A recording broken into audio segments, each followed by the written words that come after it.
First of all ಸಾರಿ, ಸ್ವಲ್ಪ ತಡವಾಗಿ ಬಂದು ಎಲ್ಲರೂ ಪಾಪ ತುಂಬಾ ಹೊತ್ತು ಕಾದಿದ್ದೀರ, ಊಟ ಎಲ್ಲರಿಗೂ ಹೊಟ್ಟೆ ಹಸಿವಾದ್ರು ಅದೇ ಸ್ಪಿರಿಟ್ಲಿದ್ದೀರ. ಯಾಕಂದ್ರೆ ನಾವು ಲೇಟಾಗಿ ಬರಲಿಲ್ಲ, ಅಲ್ಲಿ ಕಾರ್ ರ್ಯಾಲಿ ಇತ್ತು, ಬೈಕ್ ರ್ಯಾಲಿ ಇತ್ತು.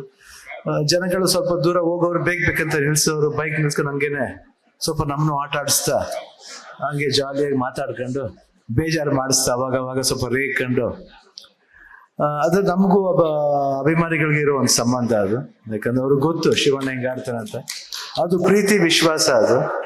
ಯಾಕಂದ್ರೆ ಪ್ರೀತಿ ವಿಶ್ವಾಸ ಮಧ್ಯೆ ಪಾಲಿಟಿಕ್ಸ್ ಬರಲ್ಲ, ಬಾಂಧವ್ಯ ಯಾವಾಗಲೂ ಸ್ಟ್ರಾಂಗ್ ಆಗಿರುತ್ತೆ. ಅದು ಗೊತ್ತು ಅವ್ರಿಗೆ. ನಮಗೂ ಬೇಜಾರಾಗುತ್ತೆ, ಆದ್ರೆ ಇಲ್ಲ ಪರವಾಗಿ ತಮಾಷೆ ಮಾಡ್ಕೊಂಡು ಬಂದು ಊರಾಯ್ತು. ಬಟ್ ನೀವೆಲ್ಲ ಇಲ್ಲಿ ಕಾಯ್ತಾ ಇದ್ದೀರಾ.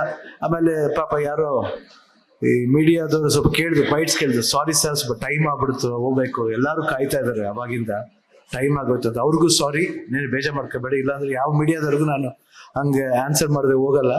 ಬಟ್ ಸ್ವಲ್ಪ ಅರ್ಜೆಂಟ್ ಇದ್ದಿದ್ದರಿಂದ ಬಂದ್ಬಿಟ್ಟು ದಯವಿಟ್ಟು ಕ್ಷಮೆ ಇರಲಿ. ಫಸ್ಟು ಕಾಂಗ್ರೆಸ್ ಪಕ್ಷಕ್ಕೆ ಥ್ಯಾಂಕ್ಸ್ ಹೇಳ್ತೀನಿ, ಸಿದ್ದರಾಮಯ್ಯ ಅವ್ರಿಗೆ, ಡಿ ಕೆ ಶಿವಕುಮಾರ್ ಅವ್ರಿಗೆ, ಹಾಗೂ ಇಲ್ಲಿರೋ ಎಲ್ಲ ಮುಖ್ಯಸ್ಥರಿಗೆ. MP ಸೀಟ್ಗೆ ಗೀತನ ಆಯ್ಕೆ ಮಾಡಿದ್ಕೆ ತುಂಬ ಥ್ಯಾಂಕ್ಸ್. ಯಾಕಂದ್ರೆ ನಮಗೂ ತುಂಬ ಆಸೆ ಇತ್ತು. ಪ್ರೀವಿಯಸ್ ಒಂದು 2014 ಒಂದು ಎಲೆಕ್ಷನ್ ಮಾಡ್ದು, ಅದ್ರಲ್ಲಿ ಸೋತು.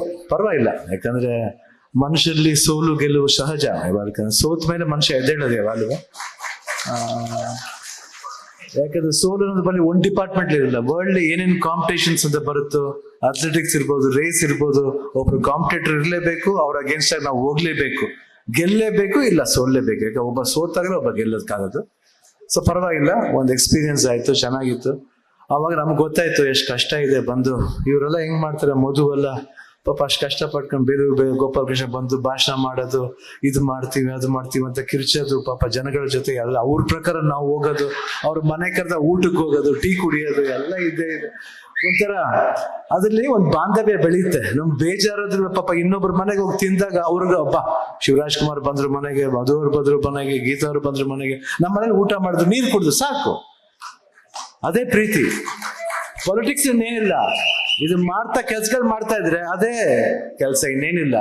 ಇಲ್ಲ ಇದು ಮಾಡ್ತೀವಿ ಅಂತ ಏನ್ ದೊಡ್ಡ ಪೋಸ್ಟ್ ಕೊಡ್ಬೇಕಾಗಿಲ್ಲ. ಏನ್ ಬೇಕು ಅಂತ ಕೇಳಿದ್ರೆ ಅದು ಮಾಡೋ ಜವಾಬ್ದಾರಿ ನಮ್ಗಿರ್ಬೇಕು. ಅವನೇ ಪೊಲಿಟಿಷಿಯನ್. ಅದೇನು ಬಂದು ಓದ್ಕೊಂಡು ಇಷ್ಟೆಲ್ಲ ಇದೆ ಅದನ್ನು ಜನಗಳಿದ್ದವರು, ಪ್ರಜೆಗಳಿದ್ದವರು ಬಂದು ಹೆಂಗ್ ರಾಜರ ಹತ್ರ ಆಗಿನ ಕಾಲದಲ್ಲಿ ಹೇಳ್ತಾ ಇದ್ರು ಕಷ್ಟಗಳನ್ನ, ಆ ರೀತಿ ಬಂದು ಸರ್ ಹಿಂಗಿದೆ, ಇದಾಗುತ್ತಾ ಇಲ್ವಾ, ಸುಮ್ನೆ ಹೇಳ್ಬಿಡ್ಬೇಕು. ಸುಮ್ನೆ ಆಗುತ್ತೆ ಇಲ್ಲ ಭರವಸೆ ಕೊಡೋದು ಆಗಲ್ಲ ಇಲ್ಲ. ಒಂದ್ ಸಾಂಗ್ ಇದೆ, ಆಗದು ಎಂದು ಕೈ ಕಟ್ಟಿ ಕುಳಿತರೆ ಸಾಗದು ಕೆಲಸವು ಮುಂದೆ, ಮನಸೊಂದಿದ್ದರೆ ಮಾರ್ಗವು ಉಂಟು, ಕೆಚ್ಚದೆ ಇರಬೇಕೆಂದೆಂದು ಆಗದು ಎಂದು ಕೈ ಕಟ್ಟಿ ಕುಳಿತರೆ. ಸೊ ಈ ರೀತಿ ನಾ ಅದೇ ಹೇಳಿದೆ ಗೀತನ್ಗೆ, ಧೈರ್ಯವಾಗಿ ಹೋಗ್ಬೇಕು, ಮಾತಾಡ್ಬೇಕು, ಭರವಸೆ ಹುಟ್ಟಿಸ್ಬೇಕು. ಯಾಕಂದ್ರೆ ಎಲ್ಲ ಕೇಳ್ಬೋದು ಏನ್ ಎಕ್ಸ್ಪೀರಿಯನ್ಸ್ ಇದೆ, ಏನ್ ಮಾಡ್ತಾರೆ. ಇಲ್ಲ, 38 ವರ್ಷ ಸಂಸಾರ ಮಾಡಿ ಅದಕ್ಕಿಂತ ಎಕ್ಸ್ಪೀರಿಯನ್ಸ್ ಬೇಕಾ? ಮಗಳಾಗಿ, ಹೆಂಡತಿಯಾಗಿ, ತಾಯಿಯಾಗಿ, ಶಕ್ತಿಧಾಮದಲ್ಲಿ ಇನ್ನೊಂದು ತಾಯಿಯಾಗಿ, ನಮ್ಮ ತಾಯಿ ಸ್ಥಾನದಲ್ಲಿ ತಾಯಿಯಾಗಿ, ರಾಜ್ಕುಮಾರ್ ಸೊಸೆಯಾಗಿ, ಶಿವರಾಜ್ ಕುಮಾರ್ ಹೆಂಡತಿಯಾಗಿ.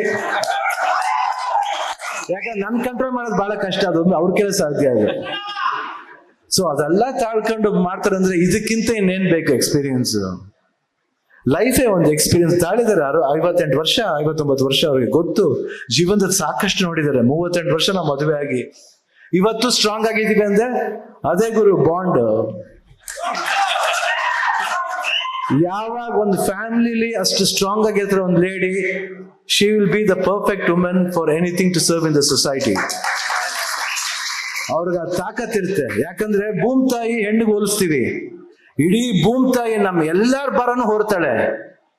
ಒಂದ್ಸರಿ ಅವ್ರನ್ನ MP ಮಾಡಿ ಆ ಭಾರ ನಾವು ಹರಿಸಬಾರ್ದ ನಾವು? ಅದು ಮಾಡದೆ ಬಿಟ್ಟು ನಾವೇನಿದೆ ಹೇಳಿ?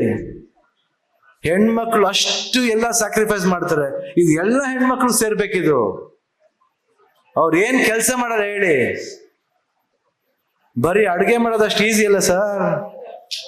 ಅದಕ್ಕೆ ಕರೆಕ್ಟ್ ಉಪ್ಪು ಹಾಕ್ಬೇಕು, ಕರೆಕ್ಟ್ ಖಾರ ಹಾಕ್ಬೇಕು, ಈರುಳ್ಳಿ ಕತ್ತರಿಸ್ಬೇಕು, ಟೊಮೆಟೊ ಹಾಕ್ಬೇಕು, ವೆಜಿಟೇಬಲ್ ಹಾಕ್ಬೇಕು, ಕಷ್ಟಪಟ್ಕೊಂಡು ಕೆಲಸ ಮಾಡ್ಕೊಂಬತ್ತಿ. ಇವತ್ತು ಏನ್ ಸರ್ ಬರೀಬೇಡಿ ಸರ್, ಏನಾದ್ರು ಮನ್ಕಾಯೋಗ ಒಂದ್ ತರಕಾರಿ ಹಾಕ್ಬೇಕು. ಇಷ್ಟೆಲ್ಲ ಮಾಡಿದ್ರು ಅವ್ರೆಲ್ಲ ಜ್ಞಾಪಕ ಇಟ್ಕೊಂಡು ಗಂಡ ಕಷ್ಟಪಟ್ಟು ಬರ್ತಾನೆ, ಇಲ್ಲ ಅಣ್ಣ ಕಷ್ಟಪಟ್ಟು ಬರ್ತಾನೆ. ಸೊ ಇಷ್ಟೆಲ್ಲ ಸಮಸ್ಯೆಗಳನ್ನ ಒಂದ್ ಹೆಣ್ಣು ಹೊರ್ತಾಳೆ ಅಂದ್ರೆ ಖಂಡಿತ ಸೊಸೈಟಿಯ ಎಲ್ಲಾ ಸಮಸ್ಯೆಗಳು ಅವಳು ಹೊರಬಲ್ಲಳು. ಯಾಕೆಂದ್ರೆ ಭೂಮಿ ತಾಯಿಗೆ ಆ ಒಂದು ಭಾರ ಇದೆ, ಆ ಹೆಣ್ಣಿಗೆ ಆ ಒಂದು ತಾಕತ್ತಿದೆ. ಯಾಕಂದ್ರೆ ಇವತ್ತು ಮಧು ಹೇಳ್ದಂಗೆ ನಾವು ಗೀತೆನ ಮಡ್ಲಿಗೆ ಹಾಕಿದೀವಿ. 100% ಈ ಸಲ ಅವ್ರನ್ನ ಖಂಡಿತ ಗೆಲ್ಲಿಸ್ತೀರ ಅನ್ನೋ ಒಂದು ಭರವಸೆ ಇದೆ. ಯಾಕಂದ್ರೆ ನೀವೆಲ್ಲ ಮಾತಾಡೋ ರೀತಿ ನೋಡಿದ್ರೆ ನಂಗೆ ಅದೇ ಅನ್ಸುತ್ತೆ. ನಾನು ಬರ್ತಾ ಇರ್ತೀನಿ. ನಂಗೂ ನನ್ನ ವೃತ್ತಿನೂ ಇಂಪಾರ್ಟೆಂಟ್ ಸ್ವಾಮಿ, ಸ್ವಲ್ಪ ಅರ್ಥ ಮಾಡ್ಕೊಳ್ಳಿ. ನಾನು ಒಂದು 4-5 ದಿನ ಮಿಡಲ್ ಬರ್ದೇ ಹೋದ್ರೆ ಬೇಜಾರು ಮಾಡ್ಕೋಬೇಡಿ. ನಾ ಇಲ್ಲ ಅಂದ್ರು ಗೀತಿನ ರೀತಿದಲ್ಲಿ ನಾನು ಇರ್ತೀನಿ.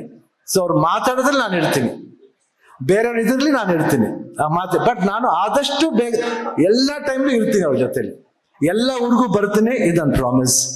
ದಯವಿಟ್ಟು ಒಂದ್ಸಲ ಅವಕಾಶ ಕೊಡಿ, ನೋಡಿ ಅವ್ರು ಕೆಲಸ ಮಾಡ್ತಾರೆ, ಆಮೇಲೆ ಹೇಳಿ, ನಾನು ನೋಡಿ ಆಮೇಲೆ ನಾ ಏನ್ ಮಾಡ್ತೀನಿ ಅಂತ. ಆಯ್ತಾ? ಜೈ ಹಿಂದ್, ಜೈ ಕರ್ನಾಟಕ. ನ್ಯೂಸ್ ಫಸ್ಟ್, ನಿರ್ಭೀತಿಯಿಂದ ನಿಮ್ಮ ಪರವಾಗಿ.